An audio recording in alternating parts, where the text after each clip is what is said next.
Hello, Mommy. Hello, Daddy. I'm home.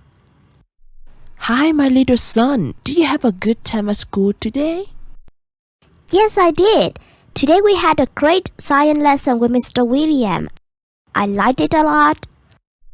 Wow, it sounds great. So, what did you learn? Actually, I joined a science class with the ninth graders. I asked Mr. William if I could attend a high-level class. He said there was no problem. Really? My boy will be a great scientist in the future. I'm so proud of you. What are you cooking, Mommy? Fish. I'm about to make the fish ball. It's your favorite meal, isn't it? Yeah, today we learned about fish too. Do you know that fish make more noise than we think? How? One of underwater explorer Jacques Cousteau's most famous documentaries was called The Silent World. But it turns out that below the waves is a surprisingly noisy place. And I don't mean just whale sound and dolphin clicks. Wow. What else could they find? Yeah, in the research published in the journal Ichthyology and Herpetology, researchers report that as many as 2/3 of the fish family within the ray-fin fishes are either known to make sound or at least have the physical ability to do so. Which fish are we talking about here? So, ray-fin fishes contain pretty much every type of fish you can think of. These are the salmons, these are the goldfish, these are anglerfish, butterfly fish, cichlids. Pretty much everything that comes to mind when you think of a fish. The name fishes refer to 3 different families of vertebrates. The cartilaginous fishes, such as sharks, skates, and rays. The actinopterians, these raised fin fishes here, and the lobed fin fishes, such as coelacanths, lungfish, and pteropods. Wow! How could you remember all of those terms? They are so hard.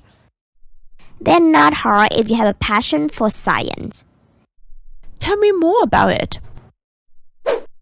Yeah. So what's been exciting about watching this field develop over the last 10, 15, 20 years is that historically, the idea of fish using sound to communicate was seen as a bit of an exceptional case. I knew there were a few species that were particularly skilled at it, but they seem to be the exception rather than the rule. However, scientists discovered that many fish communicate through their research. And they're communicating, of course, to talk to one another. Keep going, please. And so, like all other vertebrates, scientists see acoustic communication occurring in 2 different behavior contexts. They have a sort of reproduced context where fish are trying to find a mate. So, how do they go from sound to communication? I mean, I might snore or sneeze, and that makes a sound, but it's not communicating anything except that I'm sneezing. Excellent question. One other thing to see is that there are a few species that have been well researched for decades. And they know that playing back the sound of male vocalization quickly attracts females. So in cases when they have strong samples from hundreds of different species, they may start estimating. Mommy, actually snoring, which isn't necessarily the same as talking. So if we hear you snoring, we know you're sleeping and there's some communication. As a result, any sound generated by animals might serve as a means of communication.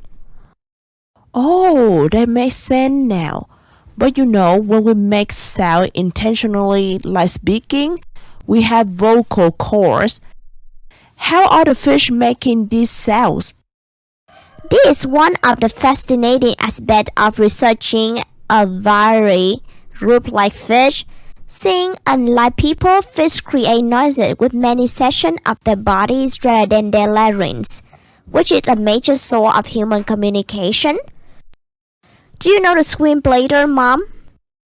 Yes, of course, I know about it. The swim blader's primary function is to provide flotation. However, in many species, the swim bladder is connected to extremely well-developed muscles, and the swim bladder effectively acts as an amplifier to help radiate those noises. Oh, that's amazing! Other fish species are grinding their teeth as well. Do you have any of the sounds? I want to hear them. Sure, Mommy. Wait for me a little bit.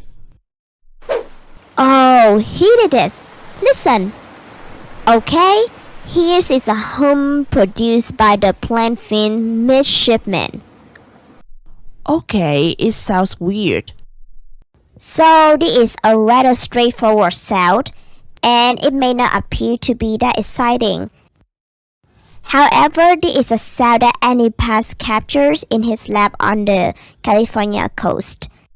This male midshipman occupies a nest on the rocky bottom of the California shoreline and calls for females.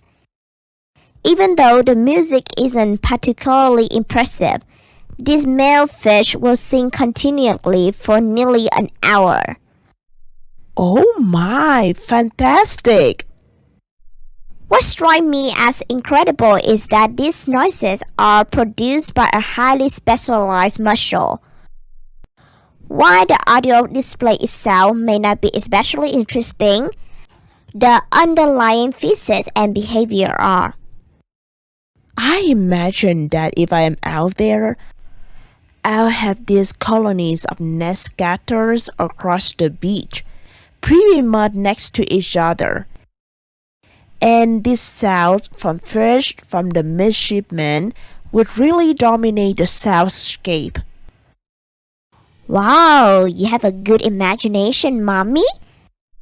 Okay, let's go to some who's produced by the freshwater toadfish. Okay.